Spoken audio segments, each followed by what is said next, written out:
BJP നേതാക്കൾ ഒരു കാര്യം മനസ്സിൽ കാണുമ്പോൾ CPIM നേതാക്കൾ, LDF നേതാക്കൾ, മുഖ്യമന്ത്രി പിണറായി വിജയൻ അത് മാനത്ത് കാണും.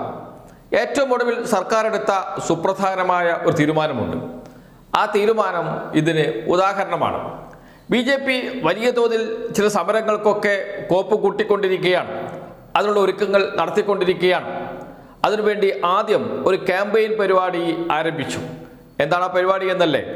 BJPയുടെ സംസ്ഥാന ജനറൽ സെക്രട്ടറി S. സുരേഷ് നടത്തിയ വാർത്താ സമ്മേളനം നമുക്ക് കേൾക്കാം. അതിൽ ചെറിയൊരു ഭാഗം.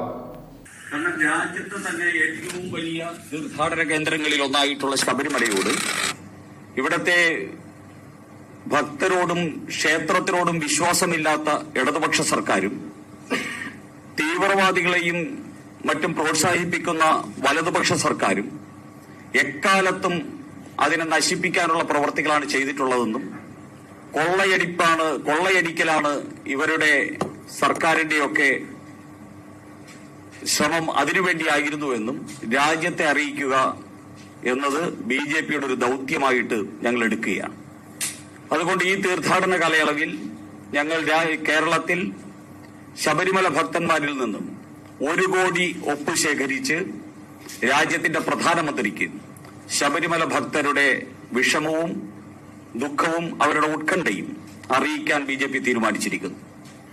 അതിന്റെ ഔപചാരികമായിട്ടുള്ള ഉദ്ഘാടനം വൃശ്ചികം 1 തീർത്ഥാടനം ആരംഭിക്കുന്ന ദിവസം ഞങ്ങൾ തുടങ്ങും. ഇവിടെ അവസാനിപ്പിക്കാനല്ല BJP തീരുമാനിച്ചത്, ഇവിടെ തുടങ്ങാനാണ്. 2026 നിയമസഭാ തിരഞ്ഞെടുപ്പിന് മുമ്പ് കേരളത്തിൽ വലിയ തോതിൽ പ്രചാരണ പരിപാടികൾ നടത്തണം. അതിൻ്റെ ഭാഗമായി സമരങ്ങൾ നടത്തണം.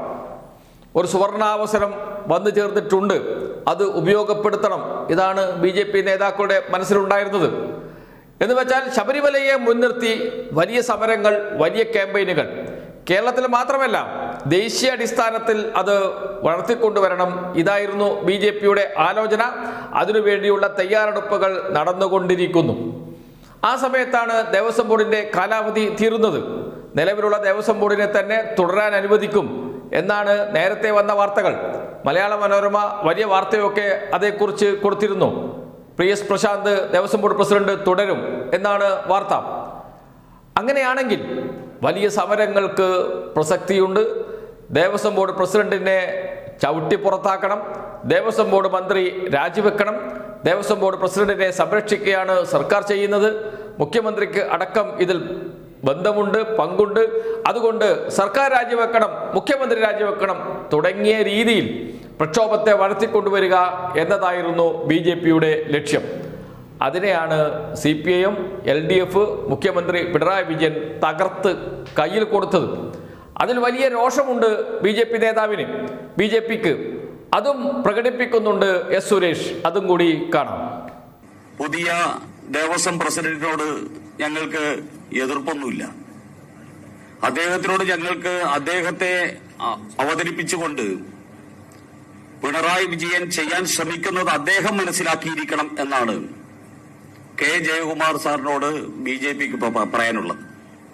അദ്ദേഹം മനസ്സിലാക്കണം, ഒരു കൊള്ളസംഘം മുമ്പിൽ നിർത്തിയിരിക്കുന്ന മനുഷ്യമറയാണ് അദ്ദേഹമെന്ന് അദ്ദേഹം മനസ്സിലാക്കണം.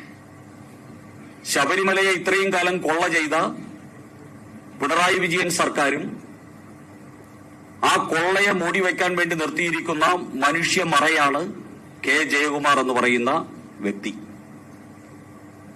വയസ്സായ കാലത്ത് ജയിലിൽ അകപ്പെട്ടു പോകാതിരിക്കാനുള്ള ശ്രദ്ധ ശ്രീ K. ജയകുമാർ സാറിനുണ്ടാകും എന്ന് പ്രതീക്ഷിക്കുകയാണ്. ഈ കൊള്ളസംഘത്തിന്റെ മുന്നണിയിൽ നിന്നുകൊടുക്കുന്നതിന്റെ പേരിൽ അദ്ദേഹത്തിന് അങ്ങനെ സംഭവിക്കാതിരിക്കട്ടെ എന്ന് പ്രാർത്ഥിക്കുന്നു. ഇതിൽ 2 കാര്യമാണ് സംസ്ഥാന സർക്കാർ ചെയ്തത്. BJPയുടെ സമരത്തിന്റെ മുനയൊടിക്കുന്ന തീരുമാനം. 1, നിലവിലുള്ള ദേവസ്വം ബോർഡിനെ തുടരാൻ അനുവദിച്ചില്ല. പ്രധാനപ്പെട്ട കാര്യം തന്നെയാണ്. നിലവിലുള്ള ദേവസ്വം ബോർഡിനെതിരെയും ആരോപണം ഉയർന്നു വന്നിട്ടുണ്ട്. അങ്ങനെയാണെങ്കിൽ ഏതെങ്കിലും കാര്യത്തിൽ special investigation team Devaswom board president PS പ്രശാന്തിൽ നിന്ന് മൊഴി രേഖപ്പെടുത്തിയാൽ പോലും അത് വലിയ വാർത്തയായി മാറും, വലിയ ചർച്ചയായി മാറും. അത് തെരഞ്ഞെടുപ്പിലേക്ക് പോകുന്ന LDFന് തലവേദനയാകും. മാധ്യമങ്ങൾ സർക്കാരിനെതിരെ വലിയ പ്രചാരണം അഴിച്ചുവിടും. അതുകൊണ്ട് തന്നെ അത് വേണ്ടതില്ല. തുടരാൻ അനുവദിക്കേണ്ടതില്ല എന്ന് തീരുമാനിച്ചു. തുടരാൻ അനുവദിക്കേണ്ടതില്ല എന്ന് തീരുമാനിക്കുമ്പോൾ പുതിയ ദേവസ്വം ബോർഡ് വേണം, ദേവസ്വം ബോർഡ് പ്രസിഡന്റ് ഉണ്ടാക്കണം. സ്വാഭാവികമായും CPIMന്റെ നേതാവായിരിക്കും ദേവസ്വം ബോർഡ് പ്രസിഡന്റ് എന്ന ചർച്ചകൾ ഉയർന്നു വന്നിരുന്നു. അതേക്കുറിച്ചും മാധ്യമങ്ങൾ വാർത്ത കൊടുത്തു. ഏതെങ്കിലും ഒരു CPM അനുഭാവിയെ, അതല്ലെങ്കിൽ ഇടതു സഹയാത്രികനെ ഒക്കെ ആയിരിക്കും ദേവസ്വം ബോർഡ് പ്രസിഡന്റ് ആക്കുക സാധാരണ. എന്നാൽ അതിൽ നിന്ന് മാറി CPMന്റെ ഉന്നത നേതാവിനെ തന്നെ ദേവസ്വം ബോർഡ് പ്രസിഡന്റ് ആക്കും എന്ന രൂപത്തിലുള്ള വാർത്തകൾ വന്നു. ആളുകളുടെ പേരുകൾ വരെ വന്നു, അതും ചർച്ച ചെയ്തു. അങ്ങനെ പുതിയ ദേവസ്വം ബോർഡ് പ്രസിഡന്റ് CPMന്റെ ഉന്നത നേതാവായിരിക്കും എന്ന് വന്നു വാർത്തകളാണ്. അങ്ങനെ ഒരു തീരുമാനം സംസ്ഥാന സർക്കാർ എടുത്തിരുന്നെങ്കിലോ, CPM എടുത്തിരുന്നെങ്കിലോ അതും ആരോപണത്തിന് വിധേയമാകും. കാരണം എന്തോ ഒന്ന് മറക്കാനാണ് ഇതാ സർക്കാർ ഇത്തരമൊരു തീരുമാനം എടുത്തിരിക്കുന്നത് എന്ന് വരാം. അതേപോലെ തന്നെ BJP ആരംഭിക്കാൻ ഉദ്ദേശിച്ച സമരത്തിന് PS പ്രസാദ് മാറിയാലും പകരം വരുന്ന CPM നേതാവ് PS പ്രസാദിനെ സംരക്ഷിക്കാനാണ് ശ്രമിക്കുന്നത് എന്ന രൂപത്തിൽ പ്രചാരണം അഴിച്ചുവിടാം. CPM നേതാവാണല്ലോ പ്രസിഡന്റായിരിക്കുന്നത്, അതും വേണ്ടെന്ന് വെച്ചു. അതോടുകൂടി പ്രതീക്ഷ മുഴുവൻ തകർന്ന് തരിപ്പണമായി BJPയുടെ. മറ്റൊന്നാണ് പ്രധാനപ്പെട്ട തീരുമാനം. മുതിർന്ന IAS ഉദ്യോഗസ്ഥനെ, എല്ലാവരും അംഗീകരിക്കുന്ന ഉദ്യോഗസ്ഥനെ ചീഫ് സെക്രട്ടറിയായി വിരമിച്ച K. ജയകുമാർ, കവി കൂടിയാണ് അദ്ദേഹം, എഴുത്തുകാരനാണ്. അദ്ദേഹത്തെ ദേവസ്വം ബോർഡ് പ്രസിഡന്റാക്കി. ശബരിമലയിൽ അദ്ദേഹം നേരത്തെ പ്രവർത്തിച്ചിരുന്നു. അദ്ദേഹം ശബരിമല മാസ്റ്റർ പ്ലാനിന്റെ മേൽനോട്ടക്കാരനായി പ്രവർത്തിച്ചിരുന്നു. ഹൈക്കോടതിയാണ് അദ്ദേഹത്തെ നിയമിച്ചത്. അതുകൊണ്ട് അദ്ദേഹത്തെ ദേവസ്വം ബോർഡ് പ്രസിഡന്റാക്കുന്നതിന് ആർക്കും എതിർക്കാൻ കഴിയില്ല. അതുമാത്രമല്ല, ഒരു തരത്തിലുള്ള ആരോപണവും അദ്ദേഹത്തിൻ്റെ ഇത്രയും കാലത്തെ ജീവിതത്തിൽ, സർവീസ് ജീവിതത്തിൽ ഉണ്ടായിട്ടുമില്ല. അങ്ങനെയുള്ള ഒരാളെ ദേവസ്വം ബോർഡ് പ്രസിഡന്റാക്കുമ്പോൾ എതിർക്കാൻ കഴിയുമോ? എതിർക്കാൻ കഴിയില്ല. ഹൈക്കോടതിക്കും ആ തീരുമാനം സ്വീകാര്യമാകും. അതുകൊണ്ട് വളരെ സുഗമമായി കാര്യങ്ങൾ മുന്നോട്ട് പോവുകയും അഴിമതിയില്ലാത്ത ദേവസ്വം ബോർഡ് എന്ന കാര്യം ഉറപ്പിക്കാനും സംസ്ഥാന സർക്കാരിന് കഴിയും. ഏത് രാഷ്ട്രീയ നേതാവ് വന്നാലും ആരോപണം ഉയർന്നു വരാം. ഇതെല്ലാം മനസ്സിൽ കണ്ടുകൊണ്ടാണ് CPIM പ്രവർത്തിച്ചത്, മുഖ്യമന്ത്രി പിണറായി വിജയൻ പ്രവർത്തിച്ചത്.